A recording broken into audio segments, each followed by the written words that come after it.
Well, I don't know if you've had one of those weeks, or one of those months, or one of those years, maybe one of those decades where you fell under pressure.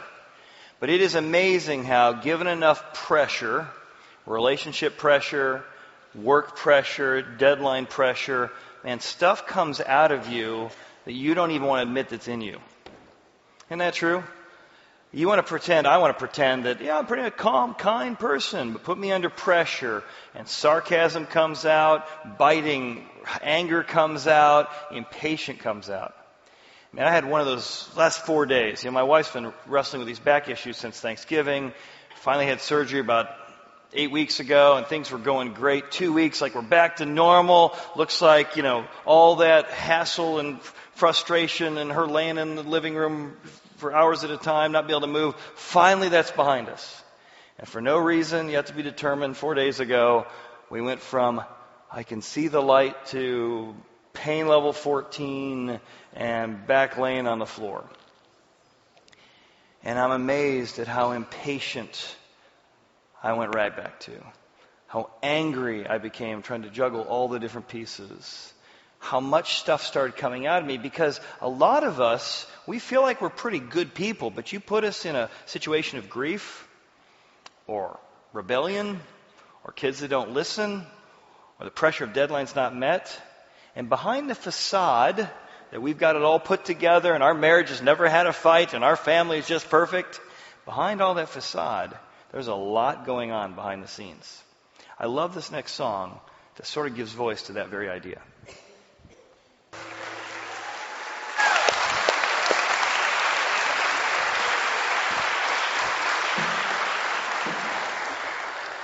Again, just such an honest song about behind the facade of blue eyes or brown eyes or green eyes that you have. There might be a lot going on. Anger, grief, loss, fear. And so today, as we continue our self-portrait series, many of us paint ourselves to look better than we are on the inside. And we've been looking at what are affectionately known as the 7 deadly sins. And none of us paint ourselves as ever committing, certainly not regularly, the mortal sins, the big ones. So I want to give a little intro about that overall concept, and then we're going to dig into wrath, anger, how we handle anger, what's bubbling under the surface behind our blue eyes. So have you ever thought about the list of the big 7 ones we've heard about? Like, where did that list come from? Well, that list didn't even exist until the 4th century. Isn't that interesting? That list is nowhere in the Bible. Nowhere. You will not find the 7 deadly ones anywhere in the Bible. You won't find it in the first 4 centuries because there was a monk in the 4th century, Evagrius, the solitary, sitting in a cave by himself thinking, you know what's wrong with the world? And he comes up with a list. And his list actually had 8 big ones. And one of his students reduced it from 8 down to 7. And the Pope in the 4th century took that list that he made up and put it into official Christian doctrine. So what is the list? And what happened to the 8th one? Well, it got compressed. He had 2 versions of boasting. But these were the things you should never paint yourself with. They were things like envy, sadness at somebody else's good fortune. We talked about that last week. Greed, pride, and he had 2 versions of pride, hubris and boasting. So an internal version of pride and an outside version of pride. Depression was on his original list. They changed it to sloth later. Well, if you ever struggle with depression, how'd you like to feel like that's an unforgivable sin? Wrath, which we're going to talk about today, gluttony, and lust. Now, if you've come across the list, whether you heard it as mortal versus venial, or whether you heard as big ones or little ones, here's what we all do. You'd say, well, I'm a pretty good guy. I haven't done any of those. Really? Because honestly, as I look at that list, honestly, I committed this week envy, greed this week, lust this week, gluttony this week. Did a lot of eating of ice cream while I was under pressure. Got angry, wrath this week. I didn't do pride this week. Sloth. That's the only thing I didn't do this week because I didn't have time to be slothful. That's the only one of the 7 big ones I didn't commit. So let's talk a little bit more about this. So what's the difference between a big one and a little one? Go to the next slide. So the idea is that there's big ones that weigh a lot more. Don't do those. And then there's little ones that, you do them occasionally. Hey, you know what? Everybody's not perfect. So just keep the little ones going in your heart, not the big ones. So what's the list of the big ones? Well, historically and in the 4th century, they determined a big one include the 7 deadly ones from that monk, and any breaking of the 10 commandments was on the big ones. And what made it a little one is if you didn't realize how serious it was, or when you did it, it wasn't intentional, and you were unaware. So what happens is that the human brain's capacity to lie to itself is a well with no depth. So what you say is, well, I may have lusted, but I didn't do it on purpose. Yeah, I didn't click on that website on purpose. I didn't stare at that woman on purpose for a minute and a half. I didn't eat that second bowl of ice cream on purpose. I wasn't aware it was bad for me. If only there had been a label. And what happens is you end up committing all these things, as I did many of them this week, and then you say, but for me it's a little one because I didn't do it seriously or intentionally. So let me give you the real definition, not a theological definition, the real definition. Big ones are the no-nos that other people do, and the little ones are the big ones that I do, the no-nos that I do. And so I minimize whatever I do on the list, but somebody does the exact same thing to me, it's a big one. God, where's the lightning bolt? So Jesus shows up, because even though the 4th century is where this list came from, the Pharisees in his day had an equally ridiculous list of 643 things, and Jesus shows up and he turns the table on this. Now what he doesn't do is bring the bad ones down and say they weigh less. He actually says that the small ones are as bad as the big ones. He says they're all big ones. They're all? Yeah. He says if you stumble, his brother James says, if you stumble in one area, one little thing, you stumble in the whole thing. You're equally problematic. He talks about your tongue and how you use anger, how you use your words. He said your tongue is like a fire, it's like a rudder. One little thing, it defiles your whole body. One little thing defiles everything. He then goes on, and Jesus says in his sort of powerful sermon he gives, you've heard it said, do not murder. That's a big one. But I say to you, if you even hate somebody in your heart, you've murdered them in your heart. Hating somebody in your heart weighs as much as murder. Sure, there's bigger consequences to society. A different justice system should penalize you differently. But before God, you have put in your heart the same problem. And yet, they're all forgivable. They all need to be owned. And God wants to work and give you leadership to work through any of these. And that's the powerful message as we get to anger today. So to do that, I've invited my friend Mark Theskin back to do some painting with us while we're talking. So can we invite Mark to come up and join us? Thank you, Mark. Thanks for being with us. And we're going to talk about 2 characters this morning that dealt with anger. A man named Cain and a man named Lamech. And my hope is we're going to get some real insight into our own anger and how to deal with that anger. So we're going to begin with Cain. So if you don't know the story of Cain, Cain was one of the sons of Adam and Eve. And Cain and his brother one day came to offer a sacrifice to God. And God sort of set up, hey, I'm giving you my best. I want you to give me your best. So Abel, his brother, gives God a very best sacrifice he has. Cain's like, let's not take it too seriously. What's God going to need with my best lamb anyway? I'll give him sort of a halfway effort. So it comes time for the sacrifice to go up, and God respects Abel's offering, but doesn't respect Cain's offering. And the Bible tells us that Cain is very angry. And one of the first things we need to do if we're going to get a handle on anger and wrath is you need to look under your anger. Why are you so angry? Now, if you talked to Cain, you said, Cain, man, you're really angry about the situation. Cain would have said to you, oh, it's not a big deal. Don't make a big deal about this. It was just a sacrifice I'm kind of mad about. It's not like I'm going to kill anyone or anything. He minimized it. Didn't think it was very serious. Don't blow this out of proportion here. Come on. But that's what happens. When we don't take the time to look under our anger, what is driving this? Why am I so angry? Who and what might get hurt because of this? And we think of Cain, right? And we think, well, Cain, that's like one of those bad people I heard about in the Bible. I don't know if they're really a real person or not, but I do know this for sure. That's not me. I want to propose to you that Cain lives in all of us. Just how often does he come out? And in what form does he come out? Are you a passive-aggressive Cain or an active Cain? Are you a withhold your affections Cain? And what is it that drives your anger? Have you ever taken the time to look under your anger? I have several friends who do consulting. One was doing consulting with a CEO, just taken a CEO position of a major company, and they'd moved to the UK. And with that came all the pressure of a move, a new job, new responsibilities, all the pressure to perform. And because they'd moved to the UK, things in his marriage, just a lot of challenges to a move, right?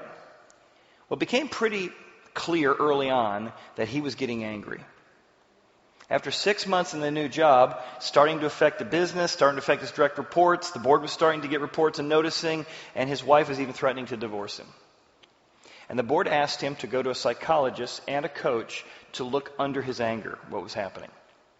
Of course, he was resistant, but they sort of insisted. And as he went, he noticed his wife had really stumbled into depression in the last 6 months. And part of that was because she missed her parents who used to live nearby. She missed the support she had with smaller children. She also missed the relationship she had. She felt very lonely as he was working a lot of long hours. And her depression was making him feel more out of control, more feeling he wasn't getting the job done. He was getting angrier. And the psychologist pushed and dug a little deeper, and he remembered that his mom struggled with depression. And he felt out of control as a kid. And that his dad didn't know what to do with his mom being in depression, and Dad used to just blow up and get angry. Come on, pull yourself out of this! And now he was repeating the very things that scared him. His wife came into counseling with him, and the two together began to look under their anger, began to develop compassion for one another, begin to see the seriousness of this if they didn't deal with it and look into it. They got a professional coach. He actually found out he had some adult ADHD, got some medicine for that, and a combination of medical stuff, spiritual stuff, relational stuff began to put their marriage back together because he was willing to do the hard work of digging and looking under his anger. There's a Cain in all of us, and how well or how much he comes out or she comes out is dependent upon whether or not we're doing the work and willing to do the work of looking under our anger. Why are we so angry about this situation? I have a good friend this week that I interviewed for a video we're going to show in a couple of months. My friend Tad Lawrence. Many of you know Tad. Many of you know that Tad's been wrestling with and struggling with and fighting pancreatic cancer for the last year. And it has been beating on him. And as I was talking to him about a story he's going to share later, in the middle of our interview, he talked about an incredible story of how he's been able to deal with anger in his life and the joy he has in the middle of pancreatic cancer that's drawing people to himself. I want you to hear his story and listen real carefully to how honest he is about how much hatred was in his heart. Let's watch. She says, well, talk to me about anger. You know, how do you Christians deal with anger? And I said, that is a very good question. And frankly, I went through severe anger one time when one of my closest friends really cheated me in a very bad way. And this is somebody that we'd go out with our kids together with and things of that nature. And I got so angry over that I was ready not just to hit him in the jaw and knock him out, but to really kill him. And this is right at the time that I had become a Christian, at about that same time, but that anger was still in there. I had the guard in our building downtown. I'm walking out, going to lunch, and he all of a sudden says to me, Ted, he says, have I said something wrong to you, or have you had tragedy in your family at all over the last couple months? I said, oh, no, Rick, what's up? And he said, Ted, to be very honest with you, you were really one of the nicest guys in this building. You always took the time to say hello to me and talk, And frankly, I could hear your laughter when you were on your way back from lunch. And you always were there and lit up, and I haven't heard a word out of you in 2 months. And I said, Rick, I can't tell you what you've just done for me, but it is monumental. What you've just done for me is tremendous, and I needed to hear that and think about it. Something did happen. And it wasn't you, it wasn't a family member, it was the loss of a very good friend. And I've had that anger. And frankly, you're right, Rick. If I'm not forced to be somewhere and do something, then my personality has changed as well. I'm getting dragged down into the quicksand. I got into that elevator, Chad, and immediately prayed to have that anger taken away from me. And I'm talking about real anger. And I could feel the anger being lifted off of me at that moment in time. And this is somebody that works with me. I go up into the office, and I'm now able to laugh. It's somebody I still see. He's accountable for what he did, so I don't work with him anymore. But I can get together with him, and frankly, he's one of the people I give the gospel message to on a regular basis. And so that was, early, right away, when I became a Christian, where God showed me something. And I don't know how you'd ever get rid of that kind of anger without prayer. Now, did you notice he out loud, on camera, said, I wanted to kill someone. This is what uniquely the message of God's grace and Christianity, unlike religion, does. When you realize you've been forgiven of past, present, future, and everything's a big one, you can actually own your big ones because you can bring it out and say, yeah, it really is this bad. You don't have to minimize it anymore. And that's exactly what God does here with Cain. He says, Cain, why are you so angry?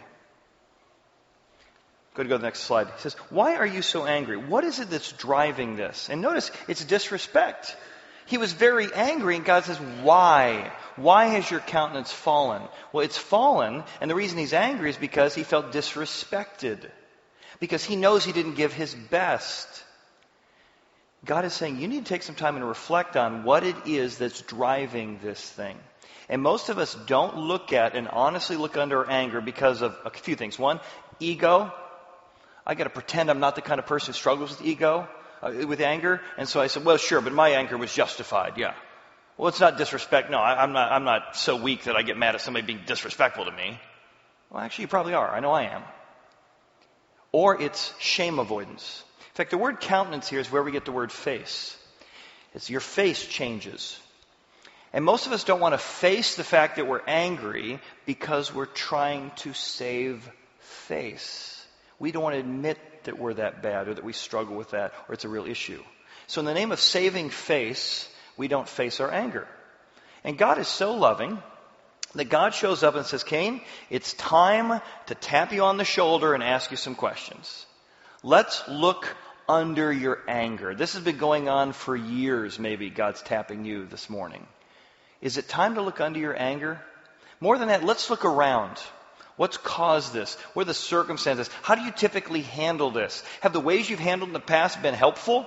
Is it making your life more nourishing? Is your marriage flourishing because of how you're handling this? Look around. In fact, he says to Cain, Cain, you need to master this. As you look at how you're feeling right now, why are you angry? And if you do well in how you think about this and look around this and process this and reach out for my help, if you do well and process this well, you'll be accepted. I'm ready to forgive you. I'm ready to help you. I'm ready to lead you back. There's acceptance here. But if you don't do well, there's something lying at your door, and its desire is for you, and you got to master this. If you don't rule over it, it's going to rule over you. Look around. Even this week, if you ask me, why is so much anger coming out of me, I could say, because of circumstances. Circumstances. If I look around, it's like, oh man, I got to get better systems in place. Oh, I'm feeling unappreciated. Wow, just too much stuff coming at once.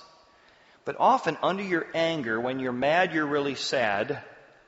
that you weren't appreciated by your spouse, or you really didn't feel like they gave you the attention you deserved, or you feel like you're being used as a paycheck, or just somebody who cleans the house, or somebody who just provides. But there's usually something, if you look under, and doing well means looking inside and realizing there's some unwell places in you. I remember one of the times I was so mad at my dad, and I think justifiably so. My dad in general and I had a really good relationship, but one day I was playing soccer. I played on a select team in high school, and so we're playing, having this game, and somehow my class ring fell off. And it fell off somewhere in the grass over where I almost scored a goal. So I told my dad at halftime, he said, "Hey, what's going on?" I said, somewhere I lost my ring. He's like, "I'll go look for it." Dad. And I know my dad. Not while the game is going on. We still have another half. Yeah, I'll be subtle. So he walks over on our side. Dad, will you please go? Just afterwards, we'll look for it. Chad, don't make a big deal. Chad, it's fine. Now, only my dad had a metal detector in his truck. He goes back to the metal detector. He now, in the middle of my high school select soccer game, is walking out. I'm like, Dad, you're on the field. You and I train referees. What would we tell the referees? To kick the guy with the metal detector off the field. Oh, Chad, you're overreacting. The ball's way down that side. Right? So I'm angry. Now, why am I angry? Well, because I feel like he didn't respect me. Didn't respect healthy boundaries, was embarrassing me.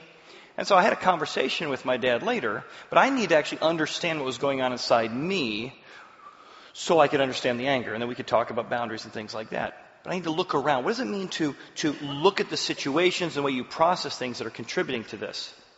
Now, as you're doing that, there's a lot of reasons why none of us do the work of looking under or around our anger to see what's well. We just don't do it. Why is it we don't do that work? Well, the same reason Cain doesn't. We rationalize. What does rationalize mean? My good reason for being angry at my dad blinds me to the real reason. I mean, I got a good reason for being mad in this situation. Cain would say, "What do you mean, why am I mad, God? I'm mad because you disrespected me and you like Abel better than me." Is that really? Or is it, you gave a halfway effort and you got called on it? God's tapping you on the shoulder. And displacement. Displacement is when you displace anger toward one thing. I'm mad at God for not accepting me and calling me to account, but I displace that on Abel, and I'm taking it out on Abel for what he's done. Projection. I reflect my bad feelings about myself on somebody else. In other words, Cain knows he didn't give an effort, and he's really mad at himself for not giving his best, and that's why he got disrespected, and that's why his offering wasn't accepted. But he projects that anger that he feels toward himself onto his brother, and he's going to kill his brother for how he feels about himself. Or repression. My lack of questions blind me to danger. We repress anger, we stuff it, and we blow up later because we haven't learned how to ask questions, to look around, and know how to deal with our anger well. Which is why God says, if you don't let me tap you on the shoulder, a darkness is going to be released. And that darkness is going to overcome, and it's going to take over. It's going to affect your health. It's going to affect your marriage. It's going to affect your parenting. It's going to affect your job. And that darkness that you're refusing to look under and look around is pointing to something broken in your heart. There's something in your heart that you need to deal with, that you need to wrestle with. It might be ego. It might be shame. It might be I demand. It might be self-righteousness. I would never do that, and I can't believe they did that to me because I would never do that to somebody else. That's a big one, and what I'm doing is a small one. But there's a heart problem. And it's going to require you to trust somebody to tap you on the shoulder and say, hey, there's acceptance. If you do well, there's acceptance. Will you let me work with you? Can we own some of this stuff so that we can make progress here? But then God moves from this to a third step, which is to look ahead of your anger. What's going to happen if you don't look ahead? He's a really fascinating concept here. This idea that he brings to bear is an interesting Hebrew phrase. He says, if you don't master it, if you don't look under it, if you don't ask the questions, he said, sin lies at your door. And the term there is that of a prowling lion who's about to pounce. An animal is about to pounce on you. An animal is about to attack you. Now, if I told you today that right before you step into your front door or go into your back lawn, there's a sign on your door that says, wild animal loose in the house, how would you open the door? You might not. How would you go in the backyard if there's a wild animal loose? Right? You would suddenly slow down, think carefully, look carefully, because there's danger. That is the idea God says to Cain. Cain, there's something crouching about to take over. It's going to use your anger that you're not owning, and it's going to destroy you. What if every time you got angry, you had this phrase in mind, I need to look ahead. What's going to happen? There might be something about to destroy my marriage, hurt people I care about, if I don't slow down and right now ask God for help. Right? This isn't theoretical. We've done this, right? We've hurt people we love. We've seen tears in the eyes of people we love because we didn't tiptoe our way through the moments we got angry. Our hippocampus kicked in. It's the last thing we did is slow down. We amped up. I was in Africa several years ago with a mission trip, and we took a day and we went on a safari. While we're on safari, we're seeing all kinds of animals. We had this really cool Jeep that had a top that popped up. We could look around and see elephants, and we could see giraffes, and just having a great time. And so we pull over. As we pull over, he's like, oh, we're now in the lion section of the safari. Oh, that's interesting. And I look out my window, and there's a lion next to my door. And he's still got the top open on the car. Like, I stand up, my head is now looking out in the air. I step down, there's a lion there. There's a lion there, there's a lion there, there's a lion there. There's lions everywhere. I'm like, hey, should we put the top down? The driver. You want the top down, Dave? We'll be fine. I do this all the time. Lion will eat you little moonbeams, little lion beams come out of your face. It'll be fine. I'm like, what are you talking about? I can't even enjoy the safari anymore because I'm terrified that there's a lion right here. My thoughts change. My pace changes. I'm thinking if he comes in, should I be brave and fight him off? If not, who's he going to eat first? Can I outrun that guy? I got all these things going on inside me. God is trying to help us by seeing we don't look ahead. When you're in anger, you're in the moment. You don't look ahead and see, oh my gosh, there's a lion about to attack me. There's a lion about to prowl over me. So again, why don't we own our anger? Why don't we look ahead and see it? Well, it's justification. We justify what we do. What is justification? Justification is my need for control, to tell people I'm in charge, to let people know that's unacceptable, blinds me to being out of control. It says, Cain talked with Abel his brother, so he's angry, he talks, and then he's going to kill him. And it came to pass, when they were in the field, Cain rose up against Abel his brother and killed him. Now the word talk used here in the Hebrew isn't the typical word of, hey, Abel, having a nice day. It's commanding or bossing. Boy, I felt out of control. My younger brother put me up. There's some envy there. I got called on my half effort. And in his commanding need for control, he justified his anger, then justified his taking out his anger on his brother. Justification. That's why we don't see it coming. We've justified it the whole time. The second thing we do is we deflect it. God shows up and says, no. I'm going to try to help you, Cain. What have you done? Deflecting, what have I done? You're talking, what have you've done by not accepting this? What have you done by not treating me the way I should? Deflection. I'm not going to own my anger. It's your fault. It's situation's fault. It's a bad week. It's a bad day. I'm stressed. That's a classic one. I'm stressed. Whatever that means. There's this ambiguous stress that made me angry. It's not me. It's stress. Blame it. And God says, no. Here's the question. If you want to get free from this, what have you done? What have you done? There's a lion that's going to pounce on you. There's a lion that's going to destroy you if you don't look under your anger, around your anger, and look ahead of what's coming. I told you we talked about two characters today, and here's the second. This one will be a lot shorter. Because the other aspect of anger is you need to see the legacy loss that occurs if you don't do the hard work. And the reason it's so hard for you is because your dad didn't do the hard work, and your mom didn't do the hard work, because their grandmother didn't do the hard work, because their parents didn't do the hard work. Somebody's got to decide, I'm going to do the hard work of looking under and around and getting surrender and getting help because there's a legacy at stake. So I want to talk about Lamech for a second. Who is Lamech? Lamech is Cain's great-great-great-grandson. So this is a long legacy. Cain has a long legacy flowing through the family line. And we're going to jump ahead to his great-great-great-grandson, Lamech, who first of all decides, he's the first person recorded in history in the Bible who decides that he should be a polygamist. One woman's not enough. He deserves more. So he starts treating women without respect. First polygamist. He's really angry, really out of control one night. Both his wives are trying to rail him down from his anger. And he says, hey, listen, I killed a man for wounding me. Somebody wounds me, I double down, I kill them. And then he quotes his great-great-great-grandpa. For if Cain was avenged 7 times, Lamech will be avenged 70 times 7. Now, if you grew up in Sunday school, that number might ring a bell to you. 70 times 7. Before I get to that, what's going to happen if you keep that lion loose in your family?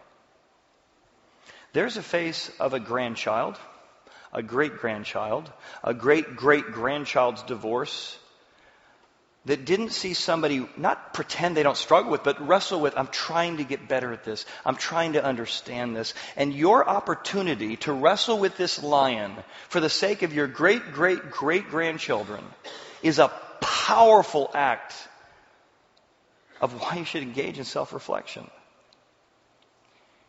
And this is why Jesus came. Not to pretend that we don't struggle with wrath, but to say you do. And I want to help you. And he shows us how. He says, number one of the reasons you and I get angry, if you really look underneath it, it's because you're self-righteous. At least I am. When you think about what you're mad about, you think to yourself, I would never run a company this way. I'm smarter than you, therefore I'm justified in my anger.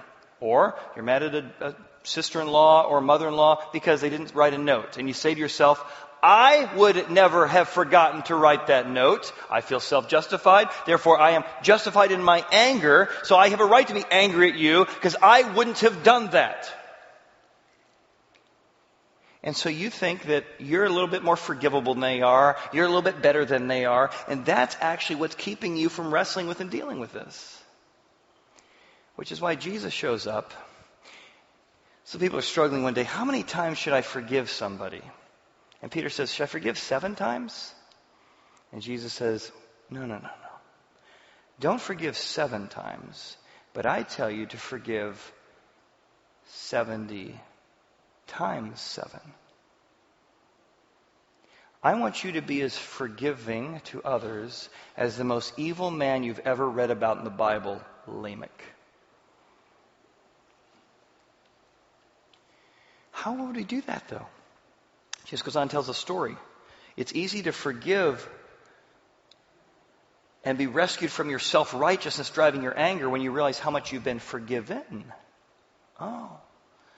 When you look and realize, I got to look and own my anger and my wrath and my lust and my envy in the eye, and you realize just how bad it is in you when you're honest, and that God's willing to forgive you all of that, and to suspend His wrath toward you, that warms your heart, that changes your heart, and you say, well, then I want to go do unto others what He's done unto me, because whatever I'm forgiving, whatever I'm letting go others is nothing compared to what He's let go with me.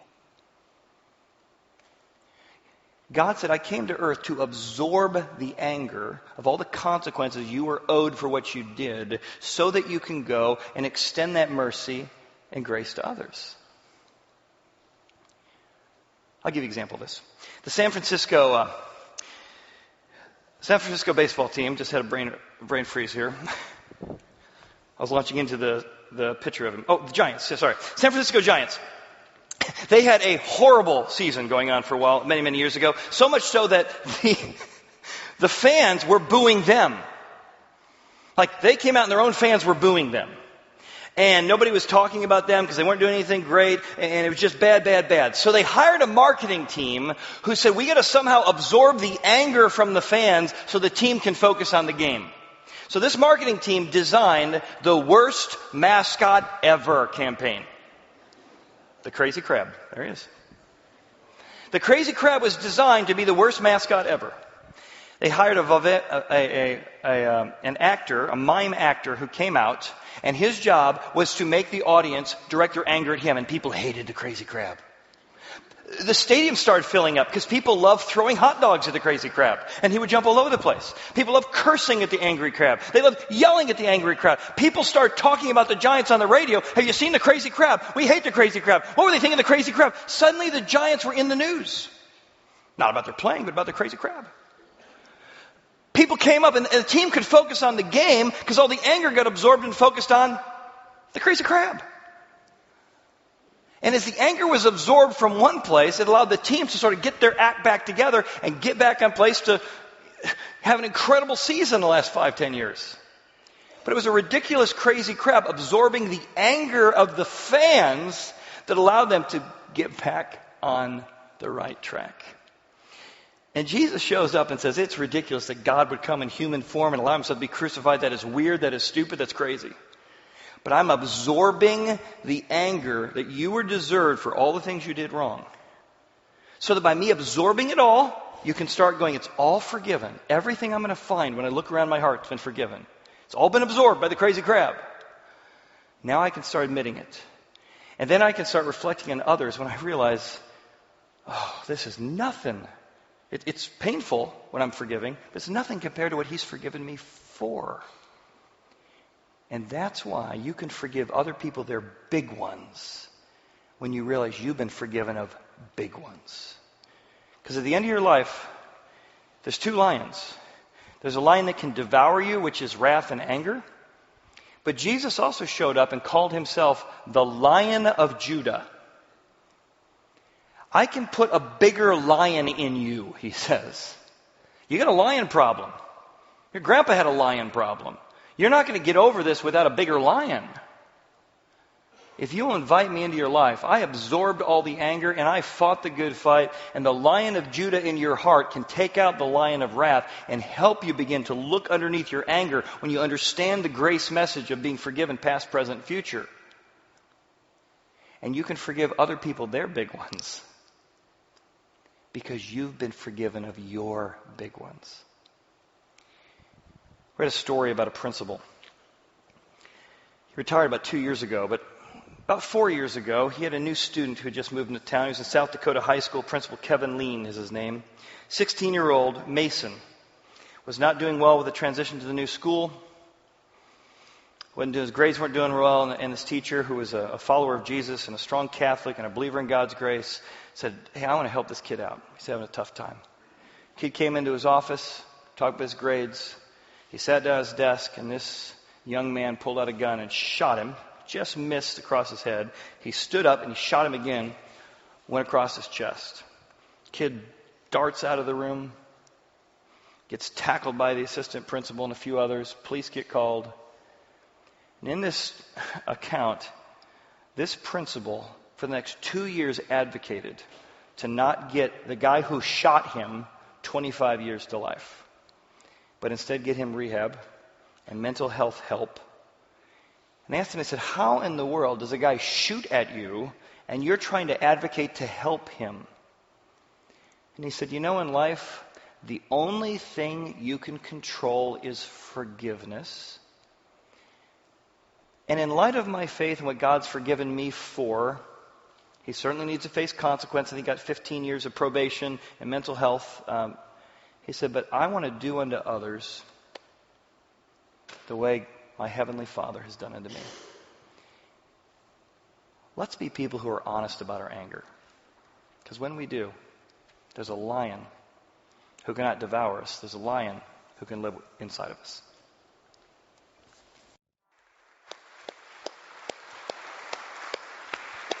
Well, man, don't you want a Superman to help you with whatever you're wrestling with? You don't need to just try harder. You try that, didn't work. I need a Superman and his power and wisdom in me, and God wants to be that for you. So as we close today, maybe you want to pray and just own some anger.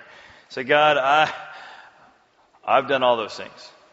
Deflected, rationalized, suppressed, whatever else Chad said, I did half those. And God, I own it. I got a lot of anger, and I need help. I invite you to come forgive me of the big ones and help me explore why those big ones keep showing up. I need a Superman in my heart. Will you come be my Superman? Be the lion I need to defeat the lion who keeps pouncing all over me. In Jesus' name, amen. Thanks for being here today. We'll see you next week.